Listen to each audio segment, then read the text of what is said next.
ప్రస్తుతం మనతో పాటు ప్రముఖ ఆధ్యాత్మికవేత్త ఆస్ట్రోన్యూమరాలజర్ జయప్రద గారు మనతో ఉన్నారు. మేడంతో మాట్లాడేద్దాం. నమస్కారం మేడం. నమస్తే అమ్మా. శ్రీమాత్రే నమః. 2026 విశేషంగా ఈ కొత్త సంవత్సరం కర్కాటక రాశి వాళ్ళకి ఏ విధంగా కలిసి రాబోతుంది? ప్రత్యేక యోగాలు ఏదైనా ఉన్నాయా? ఎలాంటి అదృష్టం, ఎలాంటి దురదృష్టం, లేదంటే మిక్స్డ్గా ఉంటుందా? ఓవరాల్గా ఏం చెప్తారు ఈ రాశి గురించి? తప్పకుండా. అంటే 2026 మనం ఉగాది నుంచి తెలుసుకోవాలి ఏ విషయమైనా. ఎందుకంటే ఉగాది నుంచి తెలుసుకుంటే దాని ఒక ఫలితం బాగుంటుంది. అయితే ఆంగ్ల నూతన సంవత్సరం అందరికీ వినాలని కోరిక ఉంటుంది. ఏదో ఇయర్ మారిపోగానే నిజంగా మన జీవితం కూడా మారుతుందని చాలామంది అనుకుంటారు. ఈ సంవత్సరం లాస్ట్ ఇయర్ అంతా బాగాలేదు, కనీసం ఈ సంవత్సరం బాగుంటుందేమో అని చెప్పి ఒక కుతూహలం ఉంటుంది. దానివల్ల మనం చెప్పాల్సి వస్తుంది.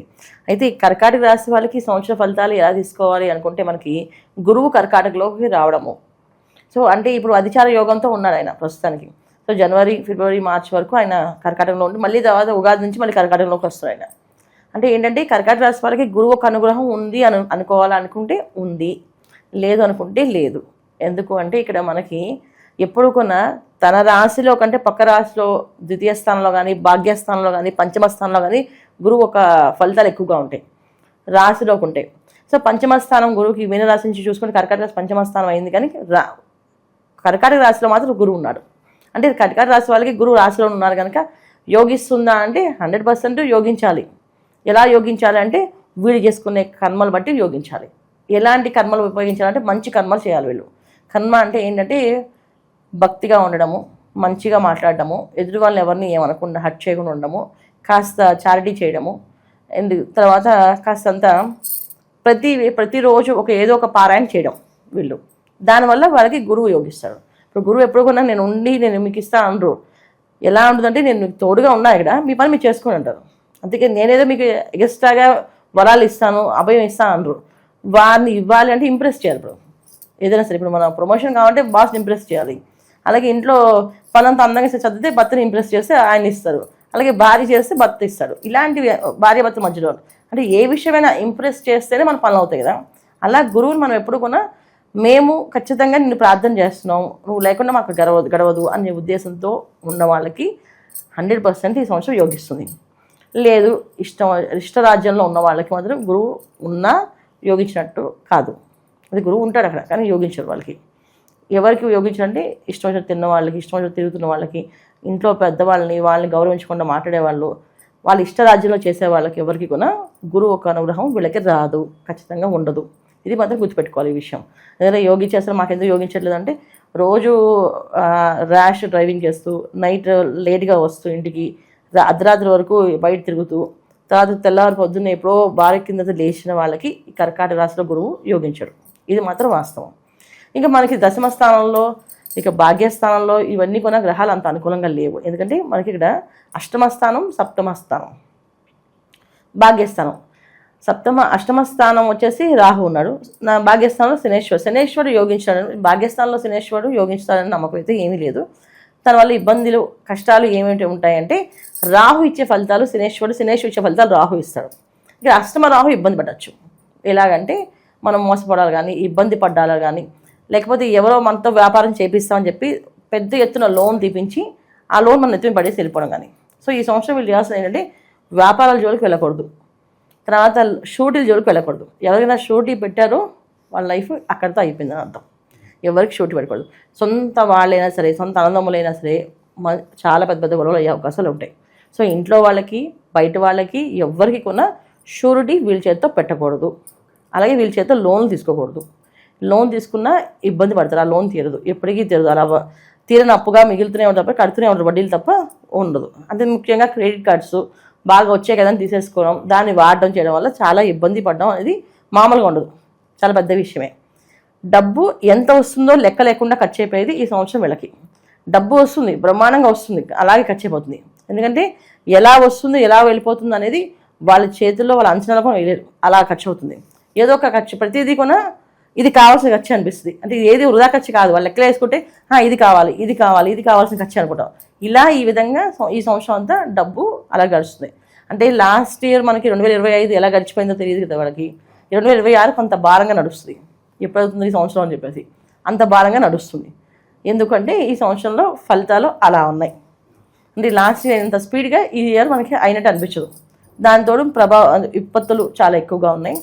ఈ కూటముల వల్ల వచ్చే కష్టాలు ఎక్కువగా ఉన్నాయి. సో సప్తమ స్థానంలో 4 గ్రహాలు కలుస్తుంటాయి. సో దానివల్ల కాస్తంత మాయలో పడడం, ఇబ్బంది పడడం, మోసపోవడం ఇవన్నీ ఇంకొంచెం ఎక్కువే అవుతుంది, తక్కువ అవుతుంది. ఆల్రెడీ ఉంది వీళ్ళు మోసపోయేది, ఇబ్బంది పడేది, ఇంకొంచెం ఎక్కువగా అయ్యే అవకాశం ఉంది. కొంచెం వీళ్ళు జనవరి, ఫిబ్రవరి, మార్చ్, ఏప్రిల్, మే వరకు జాగ్రత్తగా ఉండాలి. మే తర్వాత కాస్తంత వీళ్ళకి కొంచెం అనుకూలంగా మారే అవకాశం ఉన్నాయి.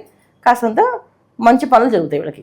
అంటే వీళ్ళకంటూ ఏదైనా చేయాలి, వ్యాపారాలు చేసుకోవాలనుకున్నా, ఉద్యోగంలో కొత్త ప్రయత్నాలు చేయాలన్నా, ప్రొఫెషనల్గా వెళ్ళాలనుకున్నా, విదేశీ ప్రయాణాలు చేయాలనుకున్నా, సంతానం కోసం ఎదురు చూస్తున్న వాళ్ళైనా, అది వివాహ ప్రయత్నాలు చేయాలన్నా, వీళ్ళందరూ మే తర్వాత ప్రారంభం చేసుకోవడం వల్ల లాభాలు కనిపిస్తున్నాయి. మే వరకు లాభాలు అయితే ఏమీ లేవు. ఏం చేసినా సరే మళ్ళీ వాళ్ళకి రివర్స్లో ఇంత పని అయితే దానికి ఇంత పెద్ద భారంగా మారుతుంది వాళ్ళకి, అందుకే చేయకూడదు. శత్రువుల పరిస్థితి ఏంటి మేడం? ఎవరు మన శత్రువో తెలుసుకోవడానికి ఏదన్నా రెమెడీ ఏదన్నా, లేదంటే ఆ పసిగట్టడానికి అలా సామర్థ్యం కావాలంటే ఏం చేయాలంటారు?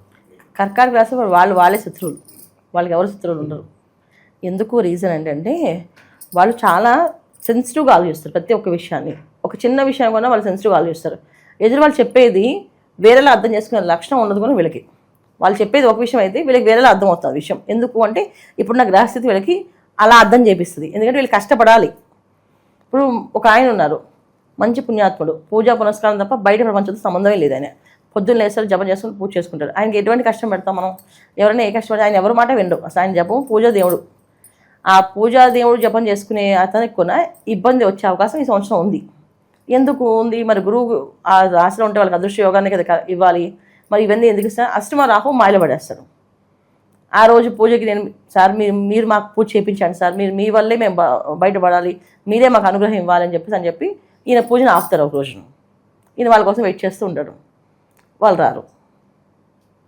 వస్తాను అని చెప్పి వాళ్ళు రారు. మొత్తానికి రాకుండా ఆ రోజంతా పూజ చేయకుండా ఆగిపోయింది. సో ఇలా ఇబ్బంది పడతారు వాళ్ళు. ఇప్పుడు ఇంట్లో ఉన్న ఆయనకి ఎవరు ఇబ్బంది పడతారు? ఇప్పుడు ఈ విధంగా ఇబ్బంది పడుతుంది. అంటే చిన్న చిన్న విషయాలు ఎందుకు చెప్తా అంటే మనకి ఇంత చిన్న విషయం కన్నా మనకి పెద్దగా కనిపిస్తుంది. ఇది గోచారీత్యా జరిగే గ్రహస్థితి అనమాట. సో గ్రహాల అనుకూలం అనేది శత్రువులు, బయట శత్రువులో ఎక్కడ శత్రువులు కాదు, వీళ్ళ శత్రువులు. అంటే సరే పాపం వాళ్ళు సాయం చేద్దాం అనుకుని ఈయన పూజ మానేసి కూర్చున్నాడు, వాళ్ళు రాలేదు. సో వాళ్ళకి ఏదో ఇబ్బంది వచ్చింది, వాళ్ళు ఏదో రాలేదు. అంత ఎమోషనల్గా కనెక్ట్ అవ్వలేదు వాళ్ళు. ఈయన అంత ఎమోషనల్గా కనెక్ట్ అయిపోయారు. వాళ్ళు వచ్చేస్తారు, వాళ్ళు నేర్పించుదాం, వాళ్ళ జీవితం మార్చేద్దాం అనుకున్నారు, కానీ అవ్వలేదు. అక్కడ జరగదు. ఇలాంటివి మనం ఎన్ని ప్లాన్లు వేసినా జరగవు ఈ సంవత్సరం. అందుకని మనం సొంత ప్లానింగ్లు ఏమీ లేకుండా దైవనామస్మరణ చేసుకుంటూ మన జాతకంలో యోగం ఉందా లేదు చూసుకోండి. జన్మ జాతకాన్ని ఇప్పుడు చూసుకోవాలి. లగ్నం ఉంది, జాతకం టైమింగ్స్ అన్నీ బాగుంటే, లగ్నానికి సంబంధించిన గ్రహాల యోగంలో ఉన్న మనకి దశలు బాగున్నా ఖచ్చితంగా ఈ కర్కాటక రాశిలో గురువు ఉండడం వల్ల చాలా మేలు జరుగుతుంది వీళ్ళకి. ఎంత మేలు జరుగుతుందంటే వాళ్ళ జాతకంలో బాగుంటే ఇది 20% కలిసి 100% పనిచేస్తుంది. వాళ్ళ జాతకంలో బాగాలేదంటే ఈ సంవత్సరం అంతా చక్కగా నామస్మరణ చేసుకుంటూ ఉండడం తప్ప వేరే పనులు ఏమీ చేయకుండా ఉంటే ఉత్తమం. ఇంకా విశేషంగా సంవత్సరం మొత్తం చేసుకోవడానికి వీలుగా ఏదన్నా మంచి పరిహారాలు ఉంటే వీళ్ళ కోసం తెలియజేయండి. ప్రతిరోజు దత్తశ్రవం అంటే దత్త పారాయణ చేయడం, దత్తాత్రేయ చరిత్ర చదువుకోవడం, రోజుకి పారాయణ చేసుకోండి. ఏంటి ప్రతి గురువారం ఉపవాసం ఉండి కాస్త అన్నదానం ఆ రోజు మనకు తోచినంత వరకు ఎవరికో ఒక ఇద్దరికైనా పెట్టాలి. లేదా ఎవరు పెట్టాలి, ప్రతి గురువారం ఒక బాబా గుడికో దత్తాత్రేయ స్వామి గుడికో వెళ్ళి ఎంతో ప్రసాదం చేసి ఆ ప్రసాదాన్ని ఎక్కువగా స్వీట్గా ఉండే పదార్థాలు అంటే కేసరి కానీ అలాంటి పరవాణం లాంటివి కానీ చేసుకుంటూ పదార్థాన్ని పెడుతుండాలి. ఇది పెట్టడం వల్ల వీళ్ళకి మంచి ఫలితాలు, ధనం ఎక్కువగా ఖర్చు అవ్వకుండా తక్కువ ఖర్చు అయ్యే అవకాశం ఉంటుంది. ఇది వీళ్ళు ఈ సంవత్సరం అంతా చేసుకోవాల్సింది. దత్తక్షేత్రాలు మనకి దర్శనం చేసుకోవచ్చు. మన శ్రీపాద వల్లభ క్షేత్రం పీఠాపురంలో ఉంది, గానగాపురంలో ఉంది. సో ఎక్కడెక్కడ దత్తక్షేత్రం ఉన్నాయో ఆ క్షేత్రాలకు వెళ్ళి దర్శనం చేసుకోవడం, నిద్ర చేసి రావడం ఉండడం వల్ల రాహు ఒక్క మాయలో పడకుండా, ఎటువంటి ప్రమాదాల్లోకి గురి అవ్వకుండా. ఎందుకంటే ఈ సంవత్సరం వీళ్ళకి కూటములు ఎప్పుడైతే ఏర్పడుతున్నాయో యాక్సిడెంట్స్ అయ్యే అవకాశాలు ఉన్నాయి, ప్రాణం మీదకి వచ్చే అవకాశాలు ఉన్నాయి. కొంతమందికి ప్రాణాల మీద చాలా జాగ్రత్తగా ఉండవలసిన పరిస్థితి ఉంది, కొంతమంది ప్రాణాలు పోయే అవకాశం కూడా ఉంది. సో ఇవన్నీ కూడా వీళ్ళకి ఈ సంవత్సరంలో ఉన్నాయి.